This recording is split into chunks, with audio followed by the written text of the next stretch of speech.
to be accessible, to tell stories of people whose stories weren't out there. And I have a new book, a brand new book, besides 100 love poems that I'll be reading from, and it's available here in this bookstore. I have a brand new book that's coming out soon, called Sueño, 30-something from the Cruelest. And here's a couple of poems. Here's a poem from there. Friendly Fire. He was the friendliest fire you'll ever meet, the burning brow, hawk-like, eagle-eyed and splendid, black wings opening when he looked at you stunning in the view. He had a vein constricted at the temple, a single throb pulse of rage before he hit you. The most beautiful man you'll ever meet, full of I love yous and honey, the stick and sweet spoil of summer sweating off that brow. He'll need you, he'll time you, ride you till it hurts, be a word he doesn't speak, a turn of phrase in French, something foreign to this land, the red dirt that birthed him, first son of a lost, civilized tribe. He was the most too good to be true you'd ever seen, and then you vanish. Under a lump on your head, the size of an apricot, plum-colored plush, just you, first nation penalty. He was the friendliest fire you had ever smoked. He was the quickest burn in an underground forest of men. He was the timber, a tender fire, and going down in flames. Nice. And this is another story poem, someone else's story, Memphis Minnie, my idol since I was 15 years old and listening to Chris Strokowitz's show on KPFA radio. Sweet sugar on brown dresses. Memphis Minnie stole the show, twanging and wailing on her electric guitar, making the trains sing through the blood of the dancers, their sewing machines stitching brown uniforms into souls through their steps, the dance taking the hand of sorrow for a spin.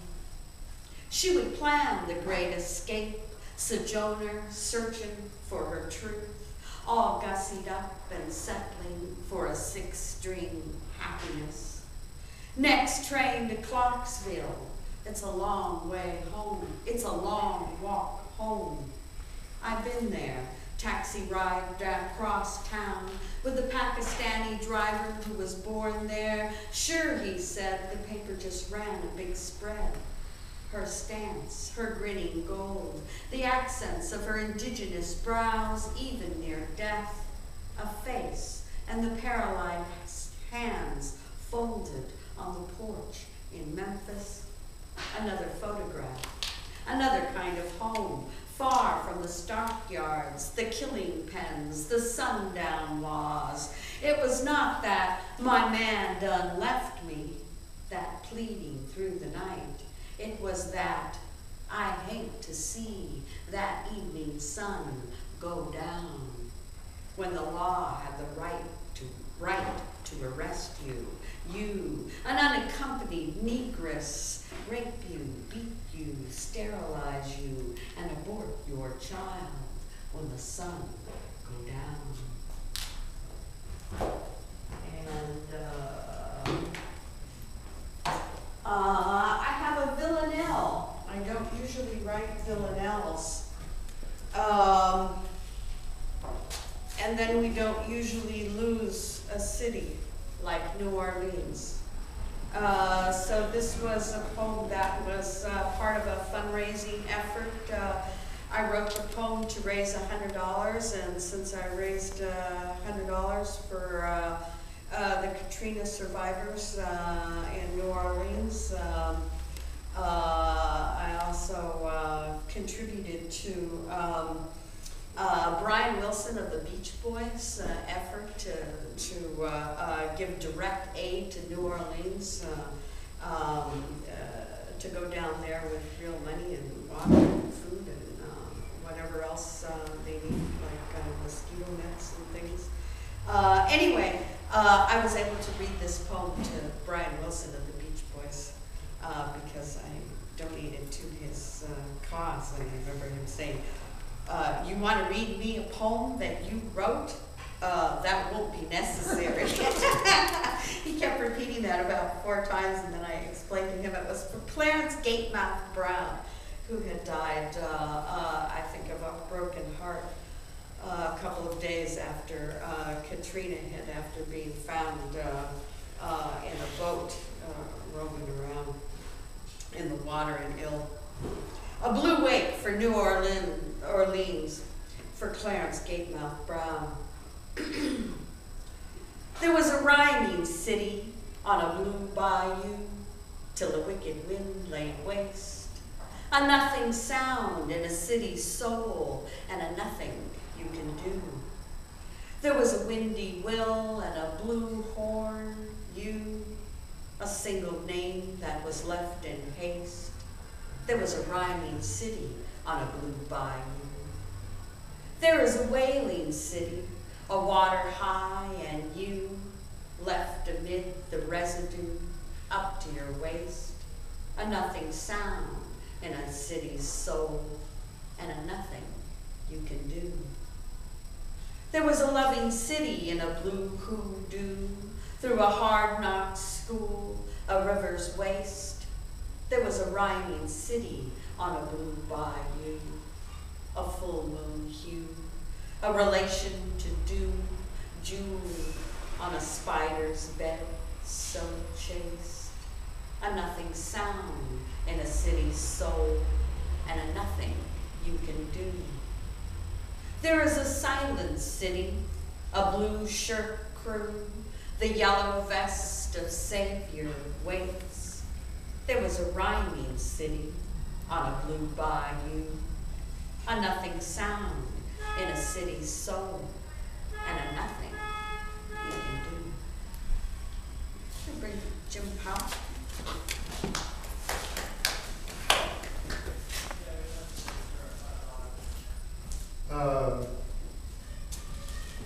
Substrate takes its title from a sequence of 25 poems with which it concludes that are concerned with the permanent elements in the cultural history of California, especially centered on Northern California.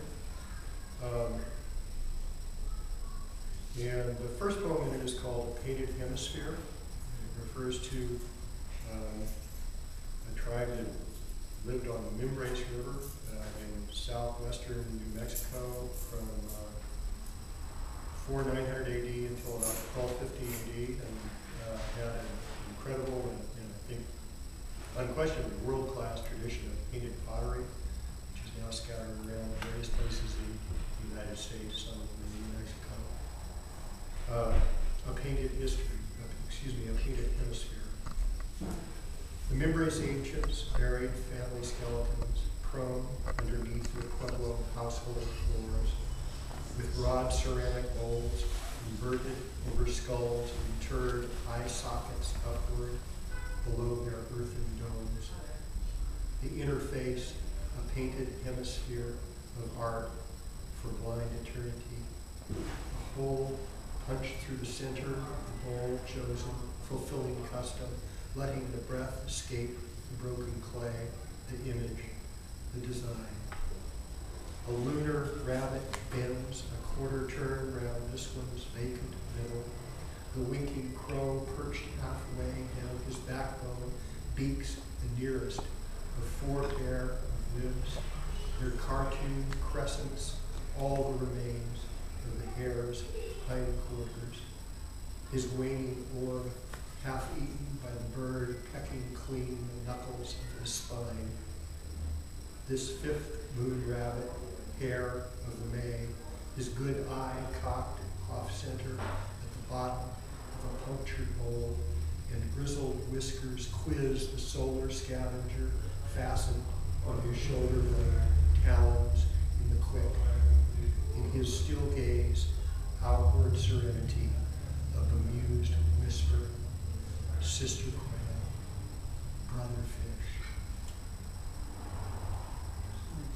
Could you project a little bit more, Jim? Sure, I'll maybe step a little closer too. You've got a high ceiling to it. Sure, yeah, no, I understand. The reason I wanted to hear Freeway 280 is that I lifted a phrase out of it as the title for this poem, which is one of the two pivot poems in the collection Substrate. William Buckle was an English sailor who landed with his brother in Los Angeles, or maybe in Santa Barbara, in the early 1820s, and came north to Monterey after the drought of 1828 and 29. He was in 1829, he was baptized Guillermo and married Antonia Castro. They had 9 children over the next 15 years, including 5 daughters. Wild Mustard remembers he got a Mexican land grant for a square mile of land in what's the area of what's now Davenport, north of Santa Cruz, which he called his homestead there, La Carbonera. This is dated Lammas, 1842. Lammas is the 1st of August. It's a Celtic quarter day. Wild Mustard remembers La Carbonera, Lammas, 1842. When no rain fell for 22 infernal months, to spare the forage before it failed, we tried stampeding droves of horses over ocean cliffs. We penned them in corrals to starve. We slaughtered cattle in numbers surpassing our capacity to flay or cure the hides and rescue a return from the disaster by trade with Yankee smugglers. And still, the herds remaining grazed the native grasses down to the barren root before the feast of their parched carcasses gorged vultures and coyotes. And even so, no rain. It was afterward, once the climate's seasonal storms resumed their cycle, that the alien mustard weed took hold here, spreading farther north each year. Already, my younger daughters have never seen this countryside arrayed in March otherwise than in mustard gold. It grows so rank along the valley bottoms, by May it overtops a person's head on horseback. But as the summer weather settles in, hillsides again put on their oaten coat of old. In the weeks when, well before dawn, a warming air begins to stoke the purgatorial oven of afternoon.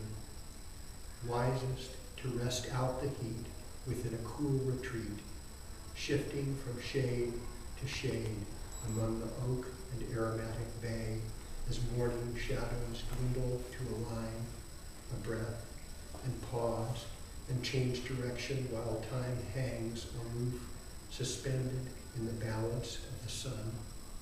Or from a sheltered cleft gaze out upon the lion-colored landscape with its indecent contours, the hollows buttocks have, the dimples of a shoulder. At dusk, the deer and cougar disappear while motionless against its pelt of brittle grasses. When lamps are lighting in the valley's lap, and the emerging stars construct the vault of night.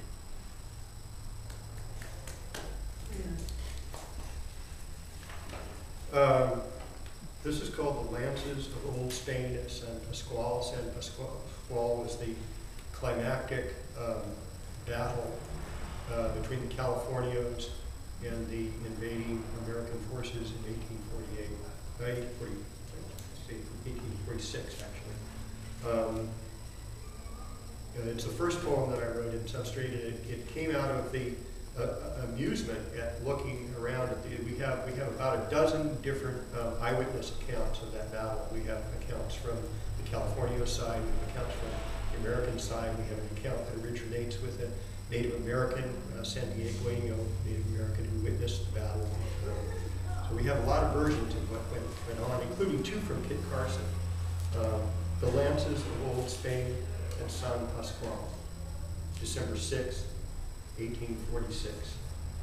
With the vanguard of General Kearny's dragoons, frontier scout Kit Carson, genial cutthroat, collector of scalps, bearing down at a gallop on San Pascual, by an opportune tumble saved himself, his horse shot under him, and lived to tell how they erupted from the chaparral and charged the California Lancer cavalry, who fled pell-mell and drew them, doubled back, and cut their squads apart piecemeal like cattle at Matanza, the razor reach of Spanish lances from another century too long for sabers and clubbed bayonets.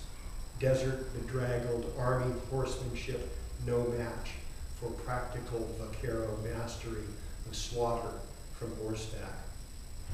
Unscathed, almost, the Californios retired. Kearny lost 20 men and could not sit a horse himself for months.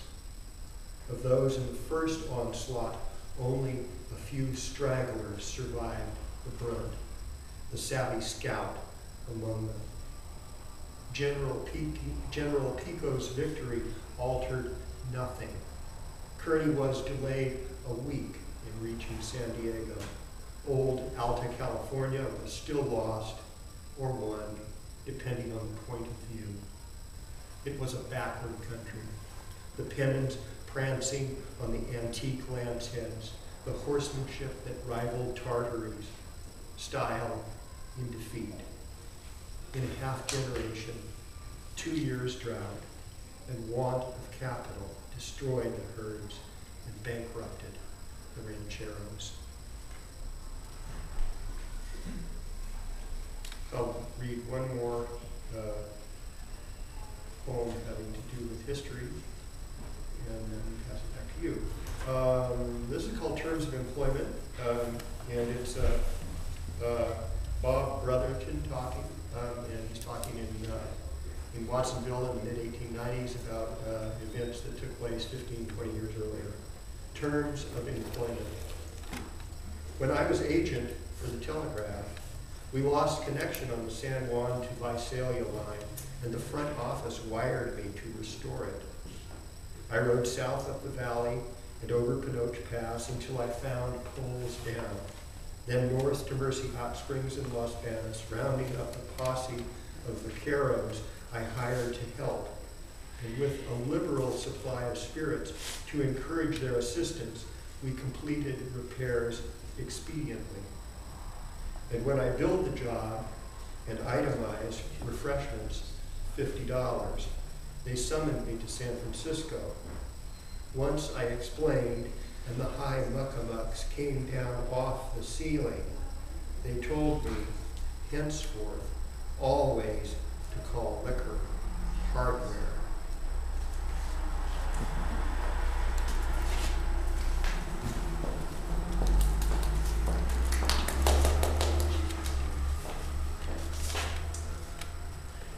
Okay. I want to read a few poems from Ciento, 100 word love poems. What's your favorite number from 1 to 100? 9. 9.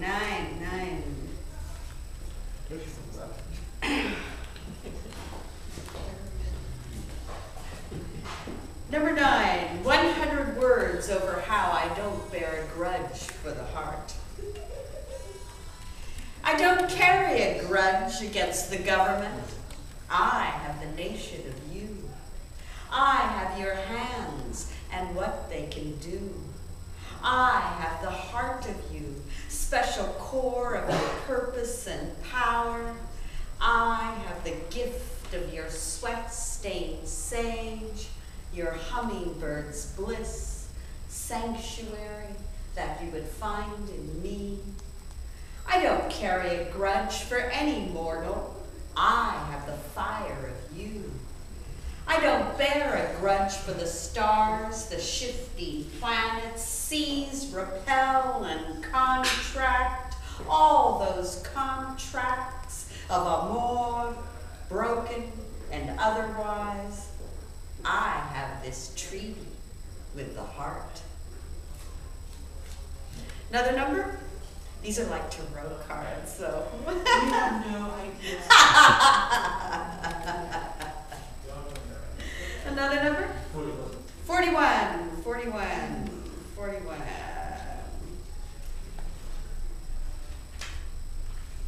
100 words for fire. I want your fire, not your flame. What cauterizes, what heals, what enriches the soil. I want the fire of you. What burns fine to your touch. What blazes in your gaze, the St. Elmo's fire of your dreaming, the ashes of your mea culpas. I want what evaporates hot tears, what transforms doubt into must. I want the sudden lick, the gulp of magic, tasseled sunsets all around. I want the molten core, the dynamo between your thighs, cauldron inside your eyes, alchemized. I want the wisest you, the wizened you, word wizard you, enchanting bolt of spell you. Another number? Favorite number, 1 to 100? 77. 77. 100 words to a noisy you. Man, I want you noisy. Noisy as a room full of squonking saxophones, noisier than a bagpipe convention in Glasgow. I want you to make some noise for me, because of me. I want you pealing and babbling in tongues. I want to toll you as I roll you, sound test you and check your mic. Baby, I want to crank it up to 100. I want us to keep the cats up all night. I want your heart on a Marshall amp. I want to bear all the bones of you down to bone. Let me hear your love. One more number? 58. 58. That's a good age, by the way. 100 words to the perception of you. I have this perception. You are who you are, been where you've been. I know.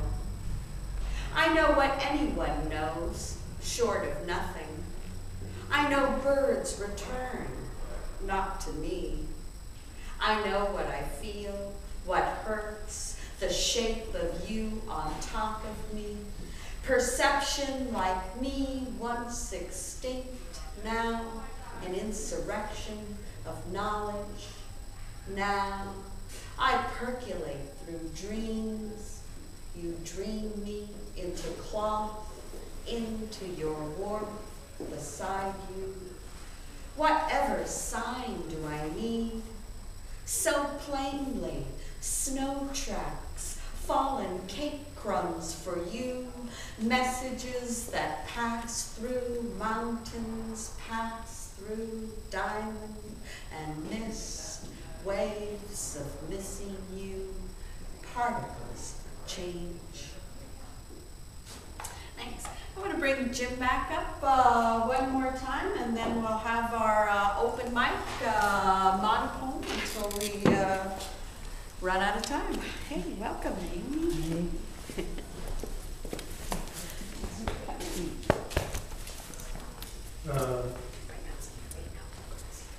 We'll start with culture substrate and something new.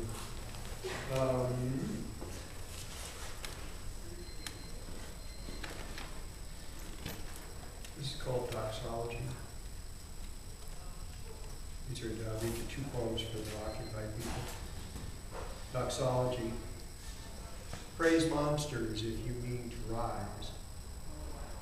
Praise them that fatten on their neighbor's hunger, dividing each from each, and all from all, to make weak prey. They are above the law because they own the law. Praise monsters. Praise clear-cutters and strip-miners. Praise marketeers of poison and delusion, manufacturers of scarcity, and profiteers of famine. The earth is their inheritance to desecrate. Praise monsters. Praise the single eye that blazes atop the pyramid, where we keep our places by keeping down those underneath and rise by the betrayal of those who stand beside us. Praise servitude. Praise fear. Praise monsters. Last, praise the dust thrown in your eyes. Throw another fistful for yourself. Can't you see a brighter future glinting in the grime?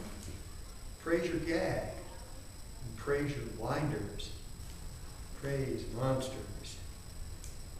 That's for the New York Times, and Time Magazine, NBC and ABC, and all those good people paid to lie. It's a very profitable business. It's like poisoning. This is called Pyramid Scheme. Chrome, old meat. Oh, a caryatid, I'll remind you, is a statue carved out of stone that functions as a pillar in a building. A caryatid. Pyramid scheme. Chrome, old meat. Once, this town was your home. Now, you're living on the street. The bottom line has put you there to rot. You can't pay the rent. Every 7 years it doubles. Now shelter is too dear for you, since who you are is what you've got. It takes 6 weeks to build a cabin, 6 months to make a house, but 30 years won't pay for either, the banker and the landlord say. So, nightly, in TV dreams, the pyramid of paper mounts in piles. It gets a purchase on your back and towers and sprawls and sags till what you got is what you are. Your family's gone, the neighbors all rank strangers, a shopping cart of newspapers and rags. Chrome, caryatid broken under your stone, the full weight of the pyramid crushes down on your shoulders, anonymous as birth.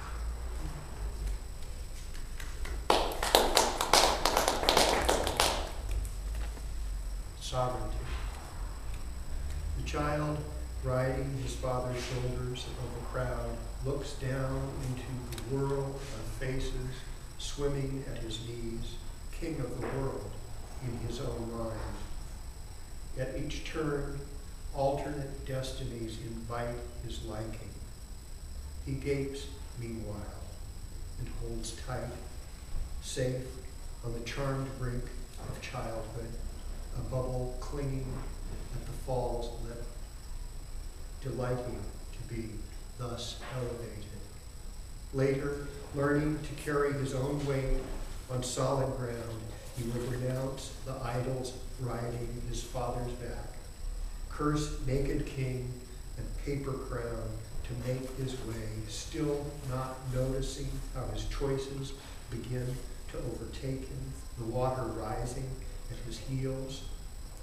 And what if, his father's age, hearing his own son on his shoulders laughing in his blind spot, he starts to glimpse amid the hazard of stray blows, like a face returning in a dream, the emerging features of the fate that took him captive, sovereign, indelible. Suppose he finds the means to climb from the staining flood of self, to see the circle whole and know he is what he's become as the weight bears him down, Now will he learn mercy? And I'm going to finish with a couple new poems. They're short, but they're slow.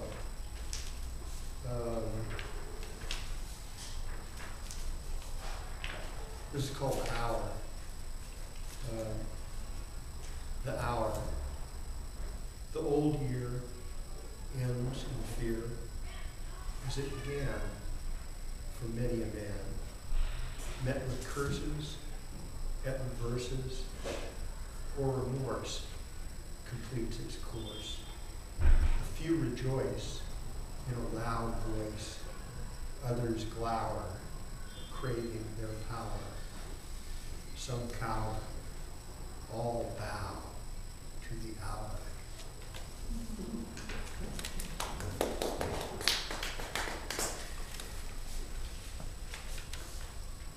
It's called a moor.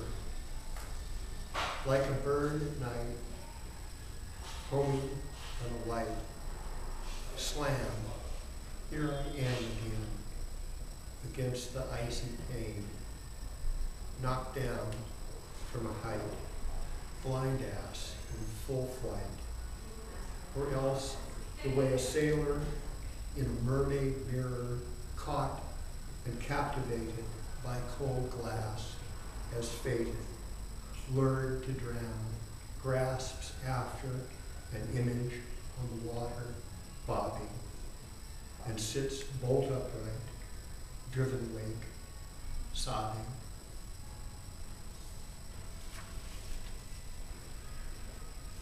Phases, like phases of the moon, phases of attitude, phases of mood, phases. Sound asleep above the deep. The sickle arc conveys her spark underground, 3 nights dark. A fickle voyage where waters meet and quicken passage incessantly. She lifts free and rises, crescent-wise, quicksilver crown.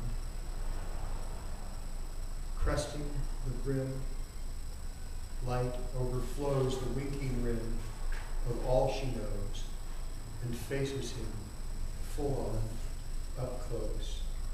An interim of grace, a dose of soma in a gaze disclosed, gate open in a way proposed, outside the close of seasons. The moon upends her bowl of tears, the rains intend toll of fears. Too soon to spend, day disappears.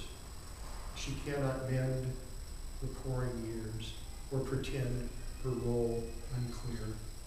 The scroll ends, darkness nears. She will not hear of reasons. Full circle back to zero, shadow fills her bowl. Silt chokes a basin, and the fountain spilt its lace of pearls. A haven for her hidden face, drained of reflection, mute, stained.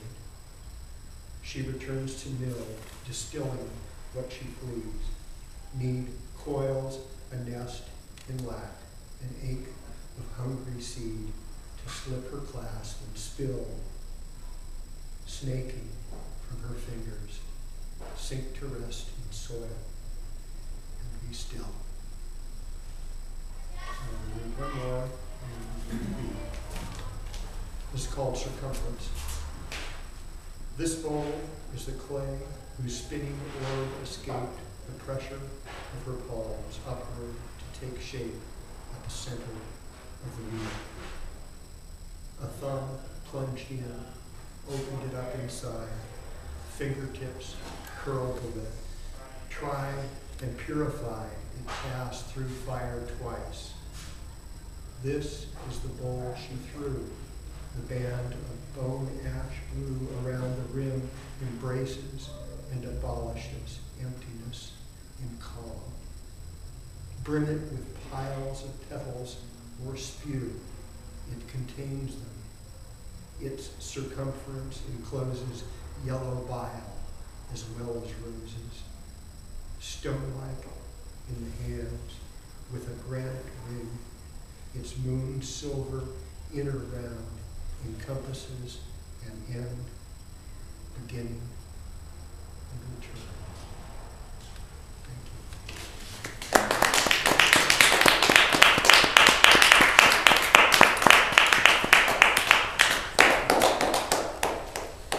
you. Thank you. That was Jim Powell. I guess that concludes the featured reader part, and we have a surprise special guest. Tonight we have Sharon Dubiago with us.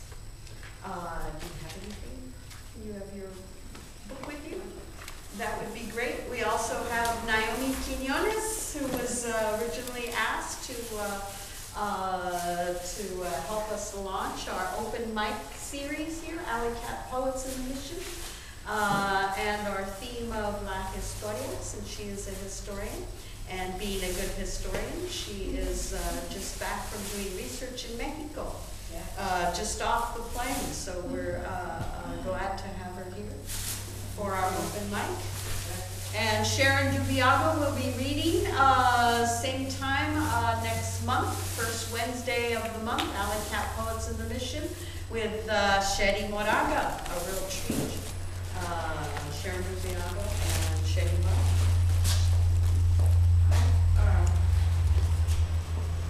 Stunned by that Juan Sabas poem. I grew up 4 miles from that battleground, and my current memoir I'm writing begins with that battle. And the boy on the front of my first big book, Hard Country, is a San Pasqual native. And many, well, have you ever been to the Wild Animal Park? That's San Pasqual. And San Diego County. And the book Ramona by Helen Hunt Jackson is about those people. And so that was stunning. Have you run Really across Florence Shippick? Yes, I certainly have. certainly. I haven't read the native account of that battle because generally it's accepted that the Americans lost that battle, but they also claim that it's what got us California. That's the last battle. You said that. That's good. And I thought I didn't bring the right book, so I can't read my opening, my memoir about being conceived in Redondo Beach. And so, history is a huge theme of mine. Maybe I will read Sally Hemings' Dress. I come from a very long line of abolitionists, Southern abolitionists, and so my family, 5 generations back, had a plantation next to Monticello, and the records show they had no slaves, and they fought. So that argument that Thomas Jefferson just did no better is a lie, a total lie. And of course, Sally Hemings was a slave, and his wife's half-sister.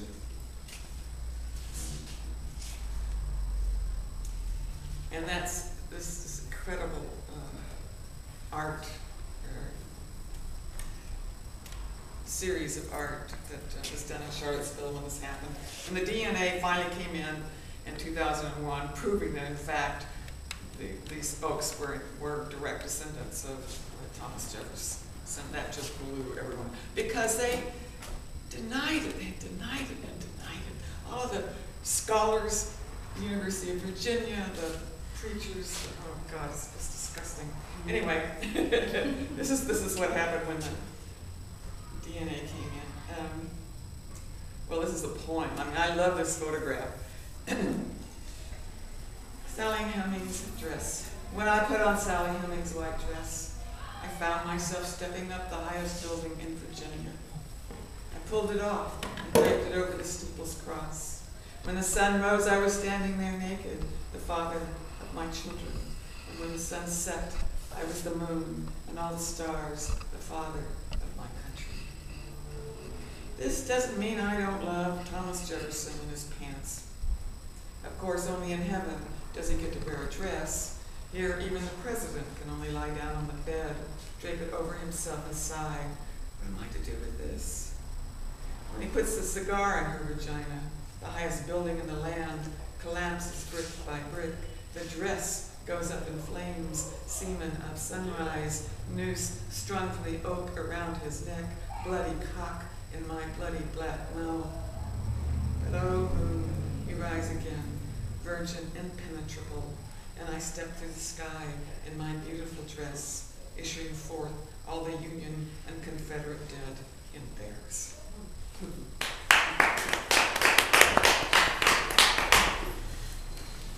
Naomi?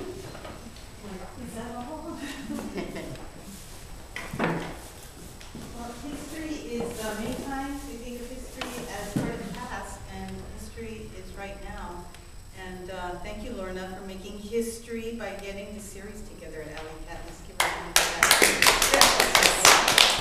Looking forward to many more wonderful readings here. Yeah, just some exquisite poetry tonight. I'm very, very happy to be here. I'm sorry I had to get here a little bit late and miss yours, but I shall catch up with you again.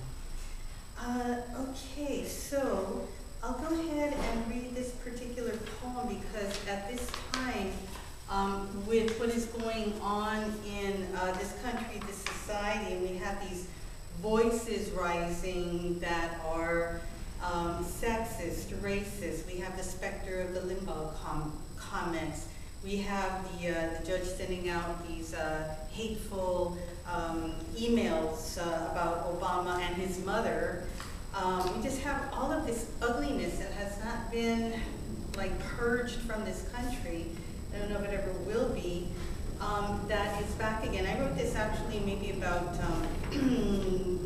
a year ago when the Tea Party was actually spitting at, it was the end of a congressional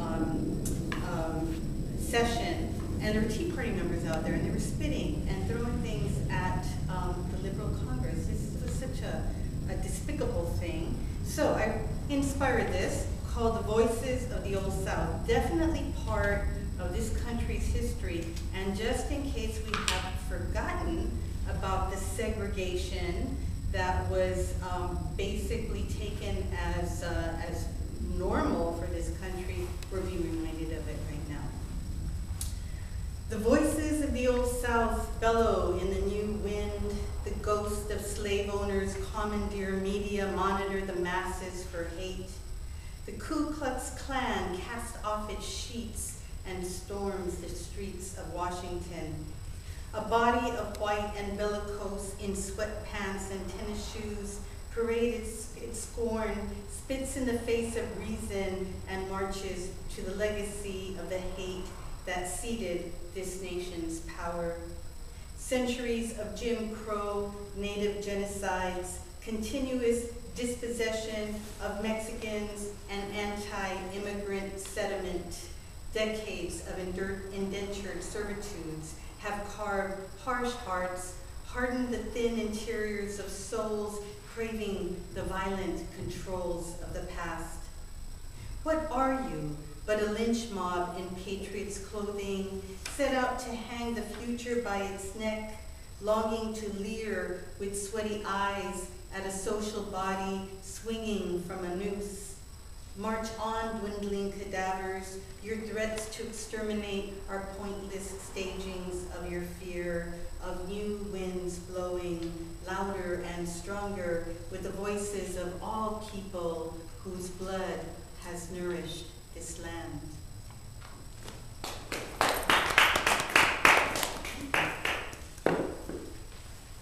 Evan?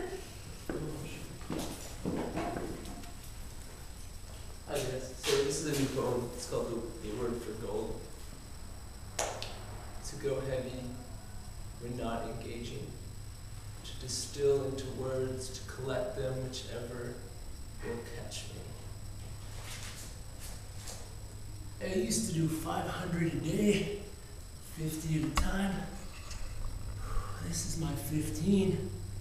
Is my breathing afterward is the light dying on the ground beside me is this block of text is beside the point. To be caught like a verb by its meaning. Your name. Your name. Your head, feet, knees. As you walk away, I'm trapped in the spotlight, shown on a dark past I haven't outlived yet. Bird feather flapping on memory. Skeletal land within wandering chastity, none of that making sense. All here, all random, how the joints collapse, all lies cemented by time. Predictable, but impossible to monitor, and undesirable, infinite, subconscious imitations of still life. Infinite urges and urges contained, containments, let's call them. Bereavement of exalted one, clothes on her chair so easily cast. Graveyards of blossom to decorate tombstones, deteriorating. Root of severity, rinsing of tongue. Me?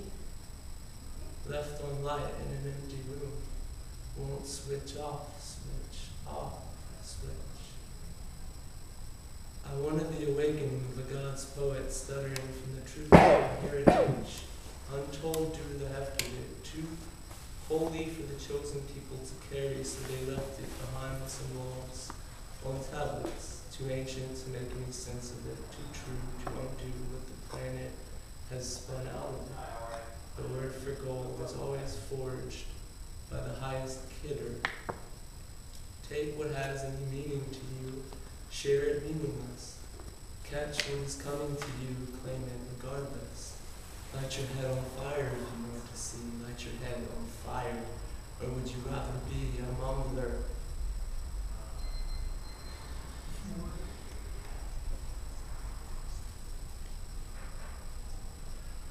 Crawl out of my comfortable gutter so decorated to disguise the amber guise of being confused by its uncanny way of having its way with me.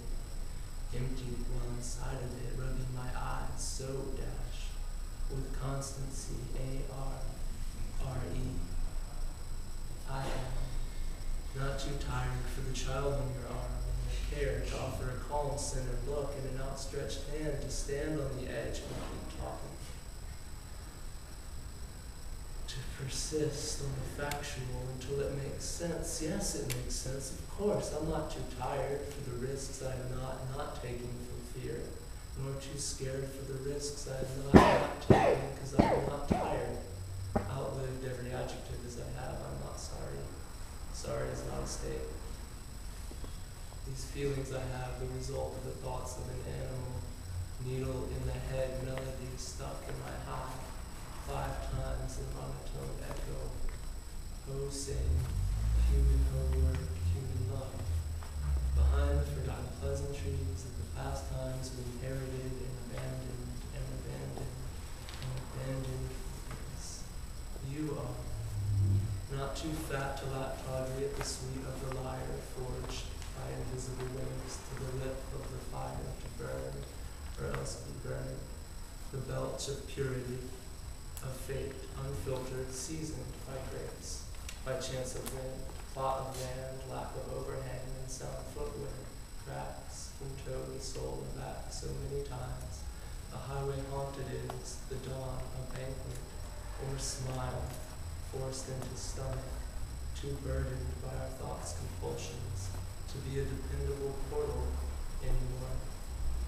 Humans, spent and still spinning, lure cast into river, attached to the lightning rod, dropped ever winding spool of the arbitrary sweep of the sky.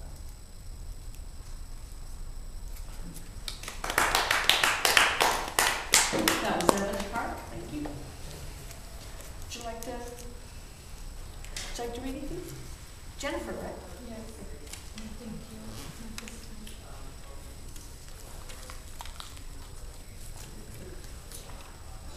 Sharon, Naomi? On course. course. There is a open mic tomorrow across the street, down the street at the Galeria La Raza. Long-running series, a Lunada series. Leticia Hernandez is going to be hosting the open mic and reading, and I can't remember who else is. Barbara Reyes? No. That's March 15th. I'm reading in Berkeley, Mo's Bookstore, March 15th with Barbara Jane Reyes. Otherwise I can't. Anyway, there's an open mic, 7 o'clock, 7:30 tomorrow. Next month, April 4th, Sharon Dubiago, Shetty Moraga, open mic. Tell your friends, bring your books, come visit and support this wonderful bookstore, and free poetry in the mission. Thank you.